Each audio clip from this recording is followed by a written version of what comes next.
de sa salle. Allons-y, c'est parti.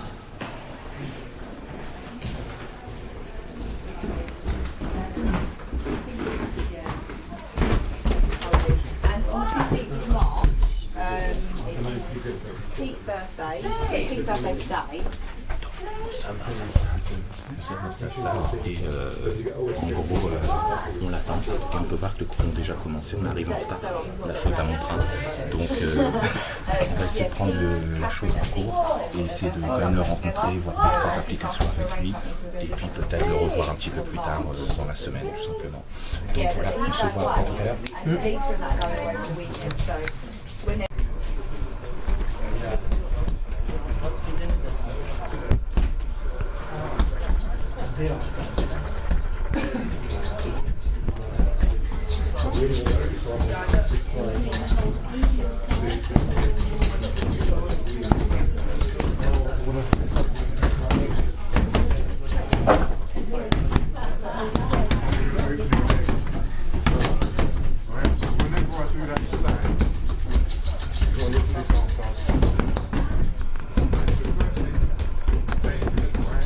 Four. Five. Hands touch, baby. 6. 7. One. Hit down. 8. Hit down. 9. 10. Parallel. Ask me a few more. What?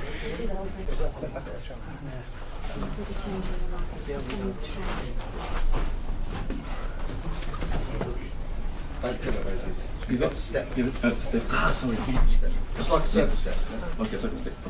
That's fine, alright. Step back.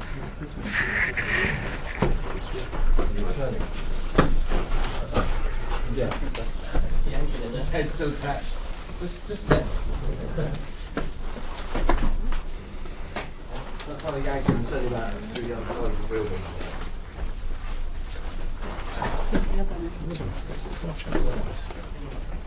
You've got to laugh off the front leg, yeah? Okay, don't do that because it will take you long. Just when you tap, step. There you go, that's it.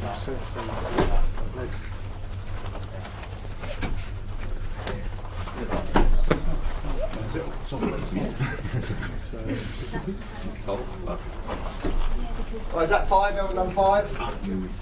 Okay, change partners. Move to left, move to left.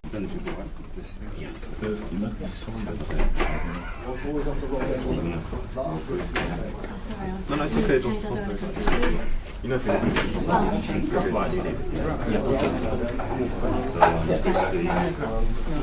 basically, when you bring this up forward, yeah, for example, Okay, right. So you do? No, you're doing it. If you can get your hand to it and chop park and chop back, that's fine also. Use my hip move.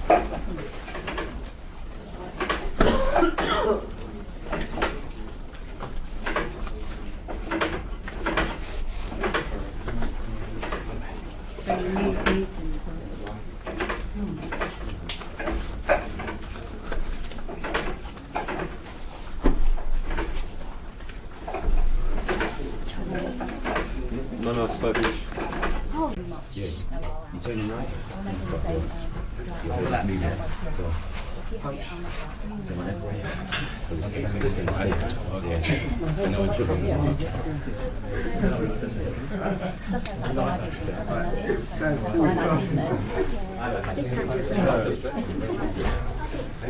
This hand also goes forward. Okay. Right. So every time you punch, you bring your hand back again. Okay.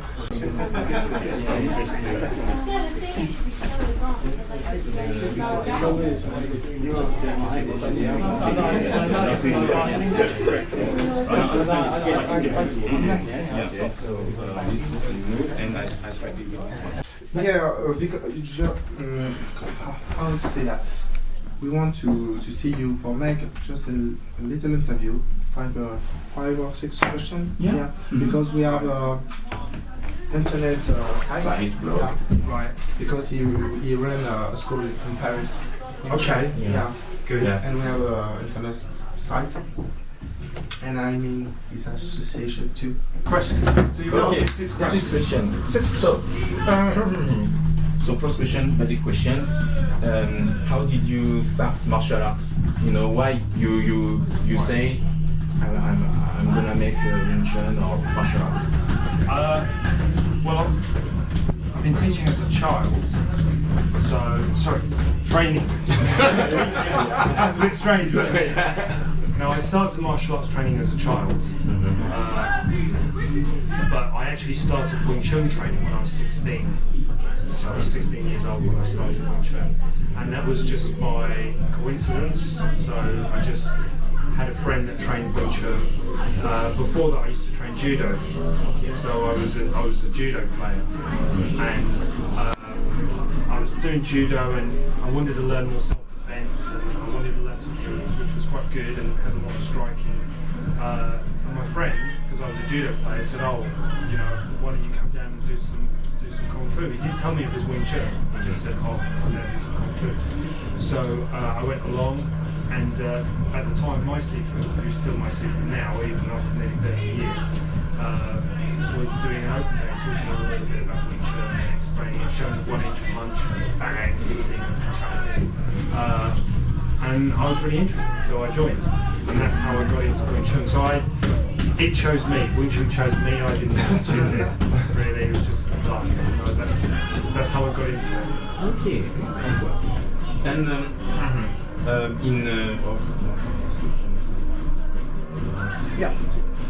Because we in France, I don't know if it's particular in France, but there are a lot of rivalry between Wing Chun school, Wing Chun school, Wing Chun school, extra, and they hate each other. And I just want to know if it's the same in England, Great Britain, or if there is unity in Wing Chun. Oh, this is good. Okay, firstly, the names are all the same. So, because Chinese is actually it's a sound language. So it's not like because French and English is related like through Latin, but Chinese is about sound. So whether it's Wing Chun or TSUN, whatever, it's all the same. So that's more to do with branding and marketing. And what's happening is a lot of Wing Chun lineages and schools are now, in the modern world, branding and marketing their style. So the rivalry comes out of the different branding and business competitive, if you like, because they are trying to compete against each other to get students. In this country, we do have rivalry, but not to the extent where people are challenge fighting each other and arguing. You might get a little bit of arguing, but you don't get challenge fighting. Some provocations, but no. We used to have that in the 80s in the UK. So in the 80s, when I first started, and actually in the early 80s, I started in the mid 80s, but in the early 80s, there used to be a lot of challenge fights between different Wing Chun schools and different Wing Chun versus other martial arts. So there was a lot of challenge fights.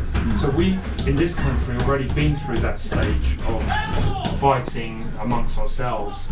Now it's a little bit more settled, but it's definitely, I think, more of a business branding issue, and that's where the rivalry comes from. And it's understandable because there's a small amount of people that want to train Wing Chun, and there's a lot of schools. So people are going to naturally say, well, my Wing Chun's the best, and it isn't the case. Because the thing about Wing Chun is it's a conceptual art. It's all about concepts, and what I teach people, Wing Chun is a strategy. So it's more of an approach, and that's why it differs from other Chinese martial arts. Because other Chinese martial arts, they have strategies, but they're about animal movements and Heigong, strengthening the body and so on. In Wing Chun, it is about strengthening the body as one aspect of the Chinese style, but the actual overall concepts of Wing Chun is driven by the strategy of moving efficiently and as economically as possible. So that's a concept. So everything we do, as long as we stick to that concept, is Wing Chun. So it's not really a style of Wing Chun, and that's what's happened. People are putting their own styles of Wing Chun together and saying the lineage and exactly. Lenting, William I will say the most disappointing thing that I find is that these days people say, I teach Yip Man Wing Chun. Yes. The truth is, everybody teaches Yip Man Wing Chun.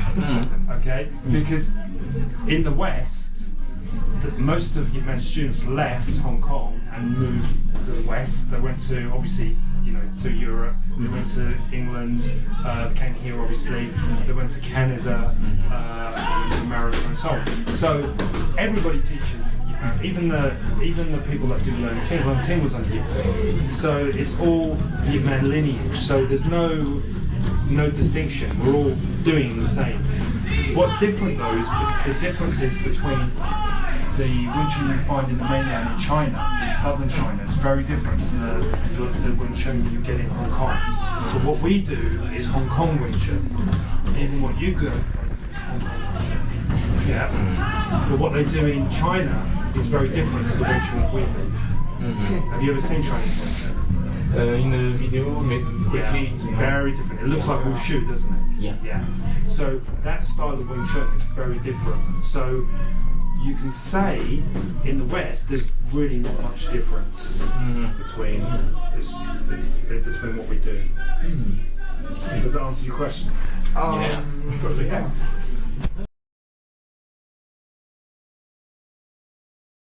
The martial arts very different to a self-defense style such as Krav Maga. Yes. Okay. Krav Maga is a self-defense style. It's not so much of a martial art in that sense, but it's based on pure aggression, fighting, and so on. Whereas, yeah, exactly. Yeah. But with Wing Chun, on the one hand, with Chinese Kung Fu, it's about good health, strengthening the body, and it's also the wider aspect, becoming a better person. So there's that aspect, and also there's an art to it as well. But there is a fighting style to Wing Chun, there's no doubt about it. But what I always say is Wing Chun's a very simple style of fighting to fight against ordinary people. So ordinary people, just a guy that comes in and throws one punch at you, doesn't know how he's punching. It works really well, right? So in the respect of self-defense, if you're preparing students to move well, to be fit, to be fearsome, to be confident, and to move efficiently with confidence, then I think you're preparing people properly with Wing Chun. Not all of Wing Chun is going to work though in self-defense. If someone comes in, you're not going to do a bomb or whatever, right? Because the main maximum of Wing Chun is to stick and hit when your hands are free. So get hold of the guy's hands and hit him when your hands are free. So the idea being, if we were going to approach this for self-defense, then you need to be aggressive, okay? You need to be confident, forward-moving, and most importantly, you've got to keep it simple, not too complicated. So it works well. It can work well as a self-defense style if you keep it simple and don't overcomplicate it. But here's the but. The thing about traditional styles of martial arts, they won't necessarily develop for modern fighting. For example, guns. So you couldn't say that you're going to learn Wing Chun to learn to deal with someone who's going to pull a gun on you. And weapons is another problem. Okay. Now, in traditional martial arts, how you deal with weapons is that you use a weapon. If you pulled a sword on me, I would pull my swords or my pole, or I'd have a weapon. So if if you look at every traditional martial art, they have a weapons form. Yeah. Right. So, and that's because you fight weapons with weapons. You don't fight weapons empty-handed. Right. Now, that's the history of martial arts, but in the modern world, in civil society, you can't walk around with 2 swords. There's no rules. There's no rules, right. So in that context, what we do doesn't always cross over to self-defense because we don't deal with knives and guns in Wing Chun. So you have to either modify it, what you're teaching, to bring some awareness to it, or just try to develop strategies which are outside of the Wing Chun. So in other words, you either modify what you do know to deal with knives and guns, or you look outside and you do something like you're doing, learn Krav Maga or learn something to add to it. Because we have a lot of doubts, because I speak about friends, Sifus, not all Sifus, but a few Sifus says, Wing Chun can respond for everything, and she show how to use Wing Chun empty hand with a knife. I say, I'm not sure. I'm not sure. Okay, I will be honest with you. I don't agree. I've seen that a lot. For example, we do Brazilian Jiu-Jitsu here. We've got Brazilian Jiu-Jitsu class next. And I've heard in the past people saying, well, I do Wing Chun, and if you take me to the ground, I'm going to do this, that, and this, because I do Wing Chun. And it doesn't work. I've been doing Wing Chun for 30 years, and then, I went over to America, went over to Los Angeles to do some teaching, had some experience with Brazilian Jiu-Jitsu, and thought, okay, I better learn this. It doesn't.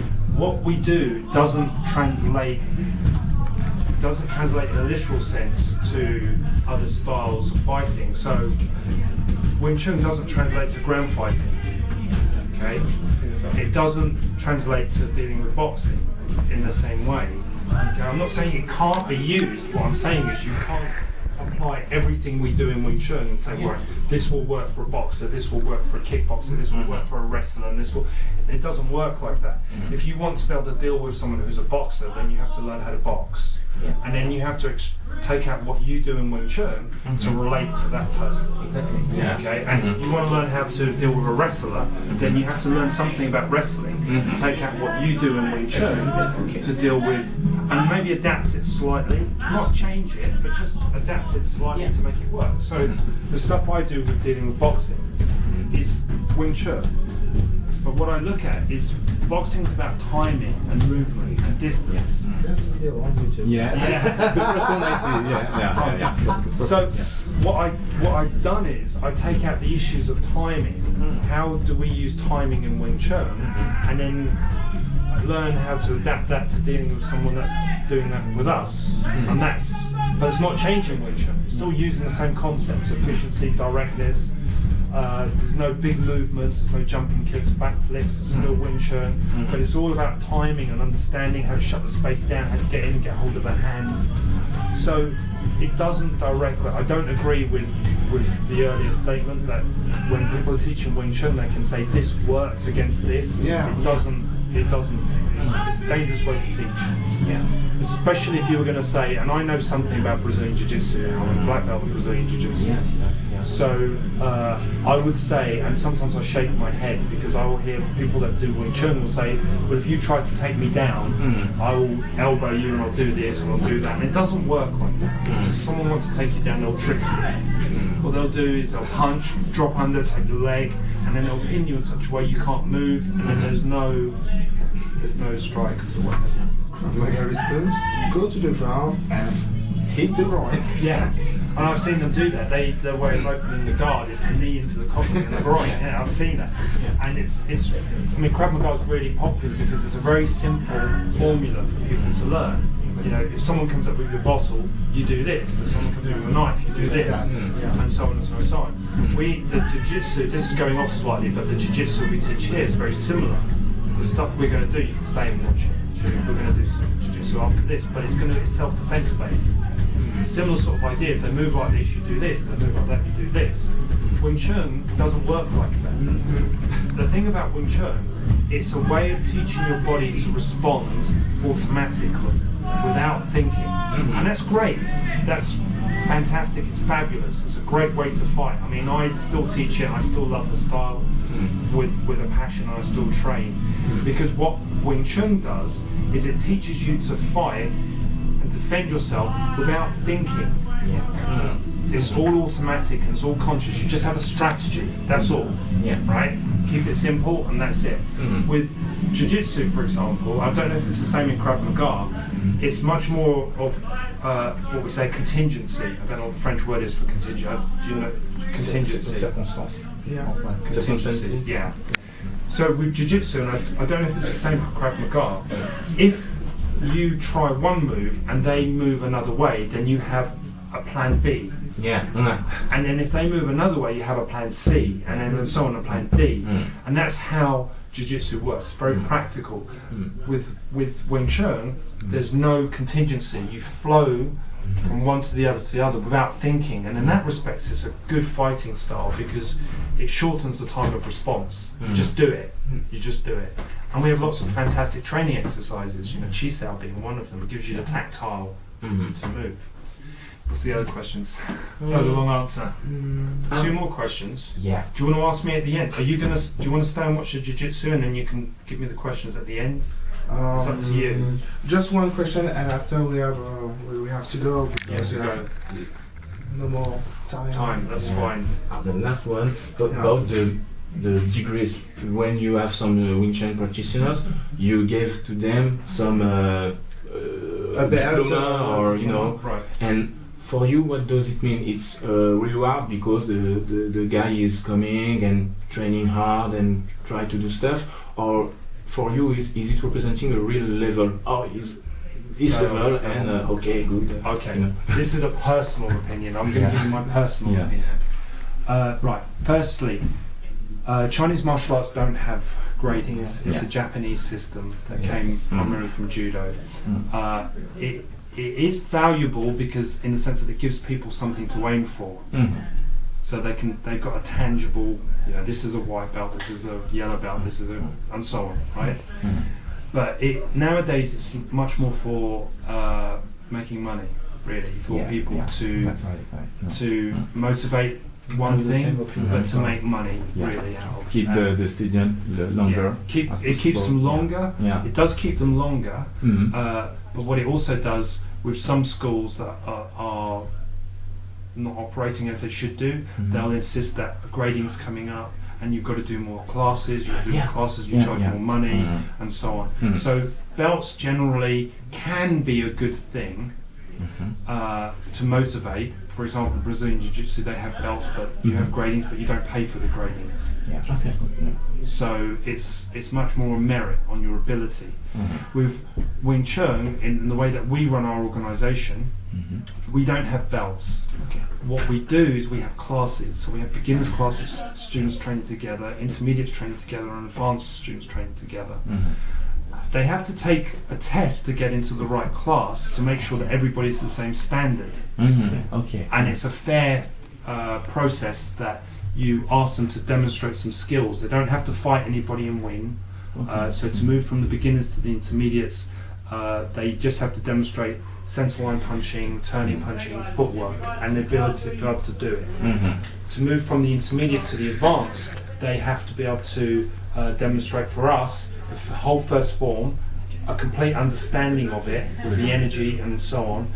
They have to be able to demonstrate what we call combinations, which is basically like the wooden dummy. You might have seen it on my YouTube channel if you look for combinations. They have to demonstrate that, okay, and that is off the top of their head. And then they have to demonstrate locks out, attacking, bang, random attacks, and they have to respond randomly with reflexes, bang, with follow-ups. Then they have to do single Chi-Sao, down Chi-Sao. Okay, so they have to do that with attacks, and then they do some guo-sao at the end, just sparring with each other, and they don't have to win. And if they can demonstrate that to a suitable standard, then they have a benchmark standard to move to the advanced class. Now, there's no there's no badges, there's no belts. We judge people on their ability rather than anything else. So if you were to train with my students, you would make a judgment on their ability. You wouldn't make a judgment on what they're wearing. Exactly. So you'd meet anybody and you'd say, wow, that guy's good. Is he an advanced student? If he's not, whatever he is, but you wouldn't look at his belt and say, oh, he must be really good. So it's all based on ability. And that's, in my opinion, that's how it should be. Unfortunately, Chinese Kung Fu, the reality is Chinese Kung Fu is based on a family system. And the truth is that Chinese Kung Fu, especially Wing Chun, was a very small style with a small amount of practitioners. And those people would teach their sons, their nephews, and so on, their nieces. They'll teach their family. So there'd only be a handful of practitioners, 4, 5, 6, maybe even 10 practitioners of a style like Wing Chun. But when it came to the West, you had hundreds, thousands now around the world, millions of people doing Wing Chun. So this is the reason why some people have put in this qualification of a grade, but it's not real. There's no standardization of it. Yeah, because in France we have a degree, and if you have the first degree, you just have to know this. And the Sifu don't teach the other things. And you have the second degree. Okay, now I teach you Bong Sao, Guan Sao. Okay, you have the third degree. Now you can see the first form of Shun Q. Okay, and extra. So if you don't pass the test, you don't see the technique, and you don't pay, you don't see next. So it's a problem. It's unfair. I have to interrupt you because the camera is just too close. I talk but very good answers. Thank you.